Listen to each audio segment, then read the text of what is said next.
اوپر لیٹے ہوئے تھے۔ جب ام ایمن قریب آئیں تو سنا آپ کہہ رہے تھے اماں جی آپ کو تو پتہ تھا آپ کے سوا میرا کوئی نہ تھا، آپ مجھے چھوڑ کے کہاں چلی گئی، کیوں چلی گئی؟ 6 سال کا بچہ پہلی موت دیکھ رہا ہے تو ان کو سمجھ میں نہیں آ رہا کہ میری ماں کے ساتھ ہوا کیا ہے۔ ام ایمن نے اٹھانا چاہا، آپ نے اٹھنے سے انکار کر دی۔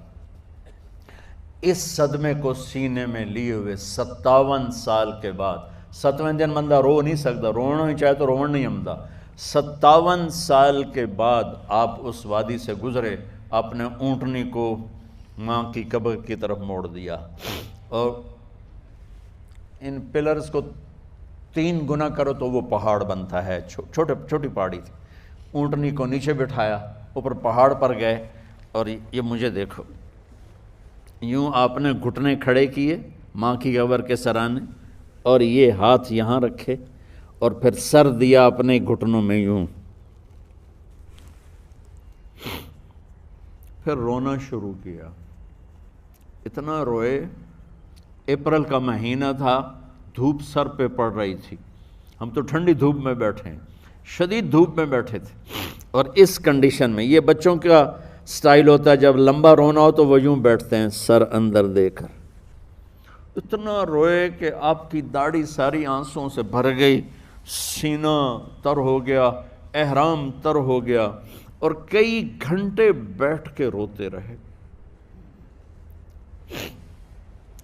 2 جہان کے سردار ہو کر تمنا کر رہے ہیں کاش اے اماں تو زندہ ہوتی، تو مجھے کہتی محمد میں تیرے لیے نماز توڑ دیتا۔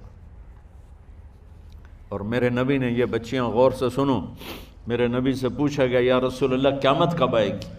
آپ نے فرمایا یہ تو اللہ کو پتہ ہے۔ نے کہا یا رسول اللہ کوئی نشانی بتا دیں، تو آپ نے فرمایا جب بچیاں ماؤں کو ذلیل کریں گی تو قیامت آ جائے۔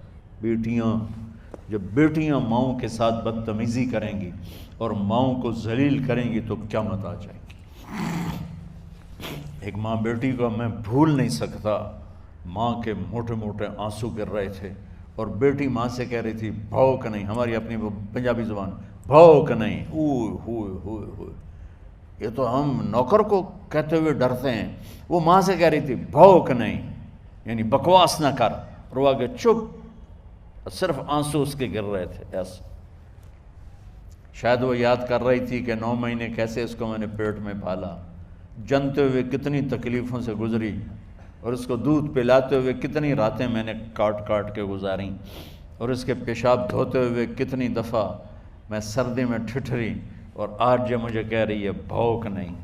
اس لیے میرے نبی نے فرمایا جس نے ماں باپ کو دکھ دیا، سنو غور سے بچوں سارے سنو، جس نے ماں باپ کو دکھ دیا اس پہ اللہ کی لعنت، اس پہ فرشتوں کی لعنت، اس پہ زمین آسمان کی لعنت، نہ ان کی نماز قبول ہے، نہ روزہ قبول ہے، نہ صدقہ قبول ہے۔ میرے نبی کی زندگی کا دوسرا روپ حقوق العباد، نماز حقوق اللہ میں آ جاتی ہے، میں حقوق العباد کی تھوڑی سی وضاحت کر رہا ہوں۔ ماں باپ زندہ ہیں تو دعا لے لو۔ والدین سے کہتا ہوں بچوں کو عزت دو، جہاں اولاد ماں باپ کے حقوق ہیں وہاں اولاد کے حقوق ہیں، اولاد کو عزت دو، اولاد کو عزت دو، اولاد کو عزت دو۔ بہت سی اولاد کی نافرمانی کا ذریعہ ماں باپ بن رہے ہیں، سختی کر کے، زبردستی کر کے، اور ٹھونس کر چیزیں نوکروں کی طرح سلوک کر کے۔ میرے نبی کے گھر میں جب بیٹی فاطمہ ملنے کے لیے آتی تھیں تو میرے نبی بیٹھے نہیں رہتے تھے، یہ اب چیئر پہ بیٹھے ہوئے بی بی فاطمہ آ گئی، اب زمین پہ بیٹھے ہوئے ہیں بیٹی آ گئی، اب چارپائی پہ لیٹے ہوئے ہیں بیٹی آ گئی۔ میرے نبی کیا کرتے تھے؟ کھڑے ہو جاتے تھے، کھڑے ہو جاتے، ایک دم کھڑے ہو جاتے تھے، اور پھر کھڑے نہیں رہتے تھے، تیزی سے آگے بڑھتے تھے، اور حضرت فاطمہ کا ہاتھ پکڑ لیتے تھے۔ یہ والدین غور سے سنو، حضرت فاطمہ کا ہاتھ پکڑ لیتے تھے، اور ہاتھ پکڑ کے مجھے دیکھو یوں بوسہ لیتے تھے، بیٹی کا بوسہ لیتے تھے، پھر ہاتھ چھوڑتے نہیں تھے، ہاتھ پکڑے پکڑے لاتے لاتے لاتے ان کو چارپائی پر پہلے بٹھاتے تھے، پھر خود بیٹھتے تھے۔ یہ باپ اور رسول ہو کر بیٹی کو یہ عزت دیتے تھے، پھر وہ جنت کی عورتوں کی سردار بنی، پھر وہ جنت کے سرداروں کی ماں بنی، پھر وہ اللہ کے شیر کی زوجہ بنی۔ تو والدین سے کہتا ہوں کہ اپنے بچوں کو عزت دو، عزت دو، عزت دو، عزت دو۔ پھر آپ سے زندگی کے بڑے فیصلے ہیں شادی۔ آپ لوگ اکٹھے پڑھتے ہو لڑکے لڑکیاں، اپنی شادی کے فیصلے خود نہ کرو، اپنے ماں باپ کے حوالے کرو۔ اس میں شرافت بھی ہے، اس میں برکت بھی ہے، اس میں رحمت بھی ہے، اور اس میں والدین کی دعائیں بھی ہیں۔ کورٹ میرج کو ہوا نہ دو۔ بوائے فرینڈ گرل فرینڈ کلچر ہمارا نہیں ہے۔ میرے نبی کے طریقے میں مرد اور عورت کا صرف نکاح سے تعلق ہے، اس کے علاوہ سب جہنم کی آگ ہے۔ اور والدین سے کہتا ہوں کہ اپنے بچوں سے پوچھ کے رشتے کرو، زبردستی مت کرو۔ میرا معاشرہ بہت سنگین قسم کے جرم کا شکار ہے، بچوں پہ مسلط کر دیتے ہیں، ایتھے ہی کرنی ہے، جٹائیں چی کرنی ہے، بٹائیں چی کرنی ہے، پتہ نہیں آئے کتوں ہیں جٹ بٹ۔ چلو تم ناراض نہ ہو، راجپوتائیں چی کرنی، میں راجپوت ہوں، میں اپنی قوم کو بھی رگڑ دیتا ہوں، راجپوتائیں چی کرنی، اگاں کرنی ہی کوئی نہیں۔ یہ ظلم و ستم اولاد پہ مت کرو، اپنی بچی سے پوچھو، اگر بیٹی ہاں کرے تو پھر قدم اٹھاؤ، اگر بیٹی کہہ دے میں نہیں کرنا چاہتی تو وہ نافرمان نہیں ہے۔ اللہ کے واسطے میری سنو، صرف تم نہیں سن رہے ہو، اس کیمرے سے لاکھوں کروڑوں لوگ سن رہے ہیں۔ اگر بیٹا یوں کہہ دے کہ ابا میں نے یہاں شادی نہیں کرنی، میرا جی نہیں چاہتا ہے، تو وہ بیٹا نافرمان نہیں ہے، فرما بردار ہے، اس نے شریعت کا حق استعمال کیا ہے۔ اب ایسا ظلم مت کرو کہ نہیں اتھے ہی کرنی ہے، اتھے گھروں نکل جا۔ زندگی تم نے تو نہیں گزارنی، زندگی تو بچے نے گزارنی۔ میں قربان جاؤں، ایک حدیث سنو پہلے، پھر اگلی بات سناتا ہوں۔ ما تزوجت وما زوجت الا بوحی من السماء نزل به جبریل۔ لوگو سنو، میں نے جہاں شادی کی، میں نے جہاں بیٹی کی شادی کی، پہلے آسمان سے جبریل فرشتہ اللہ کا حکم لے کر آیا، پھر میں نے قدم اٹھایا۔ سمجھ گئے میری یہ بات؟ سمجھ گئے سارے؟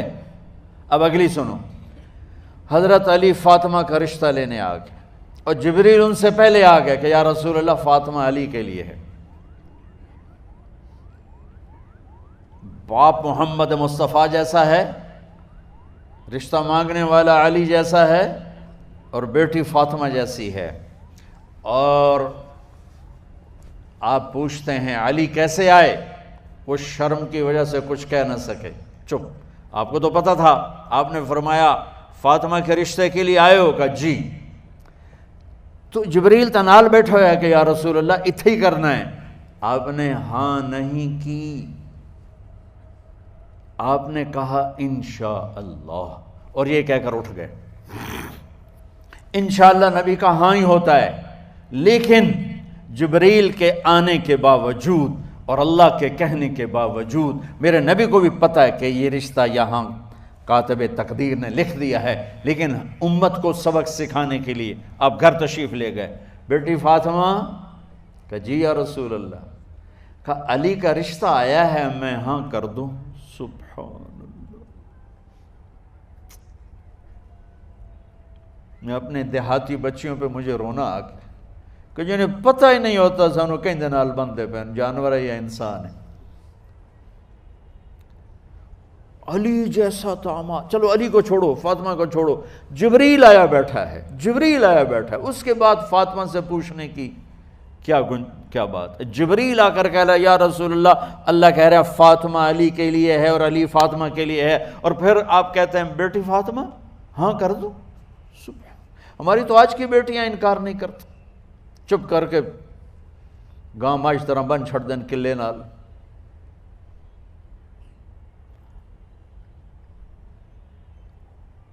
کوئی ان کے اندر کے جذبات کو سننے والا کوئی نہیں ہوتا، اپنی انانیت پر یہ فیصلے کرتے ہیں، اور میرا نبی کہہ رہا ہے بیٹی ہاں کر دو۔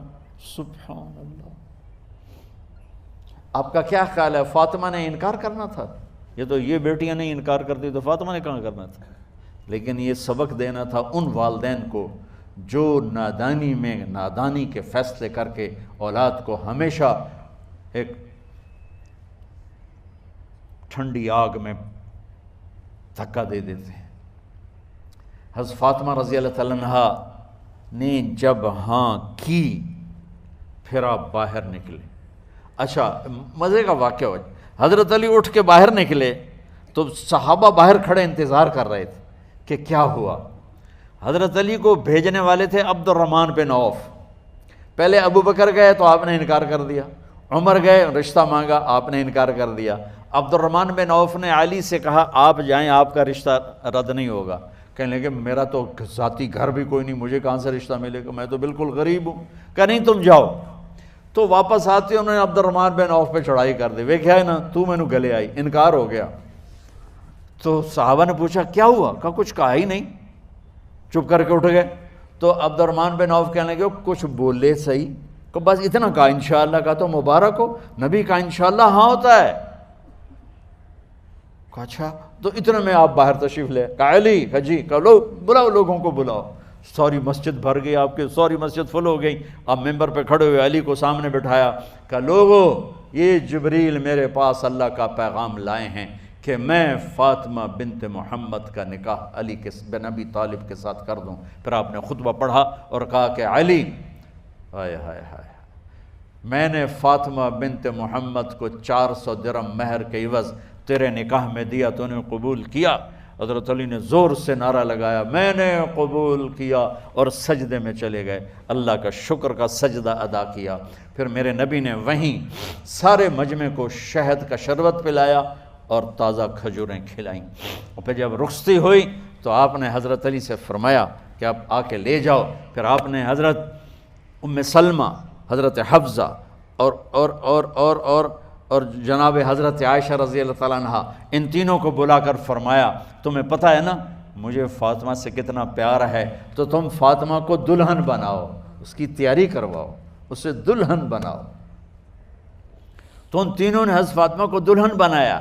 پھر آپ نے حضرت علی کو پیغام بھجوایا، وہ تشریف لائے، اپنی اونٹنی لے کر آئے، حضرت عقیل ساتھ ہے، سلمان فارسی ساتھ ہے، اور دروازے پر اونٹنی بٹھائی، آپ علی کو اندر لے گئے اور یوں فاطمہ کا ہاتھ پکڑ کے علی کے ہاتھ میں دے کر فرمایا علی تمہیں نبی کی بیٹی مبارک۔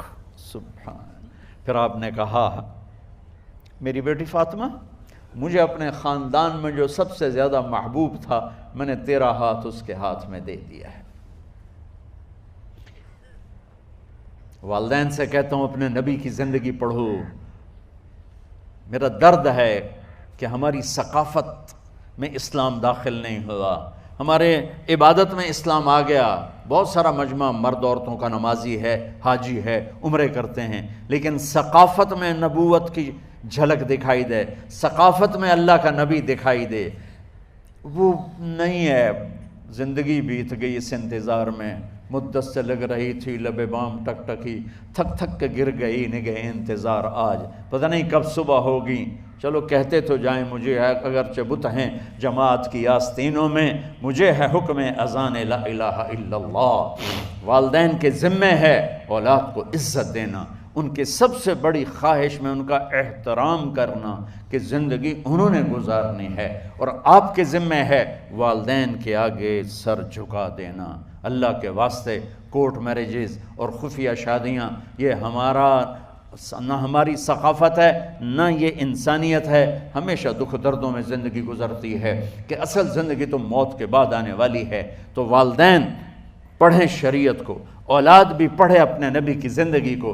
ایک شخص حضرت عمر کے پاس آیا ایک بیٹے کو لے کر، کہا امیر المومنین یہ میرا بیٹا بڑا نافرمان ہے اور مجھے بہت تنگ کرتا ہے۔ حضرت عمر کے پاس لاٹھی ہوتی تو انہیں یوں اٹھائی، وہ کہنے لگا حضور معافی دیا جائے،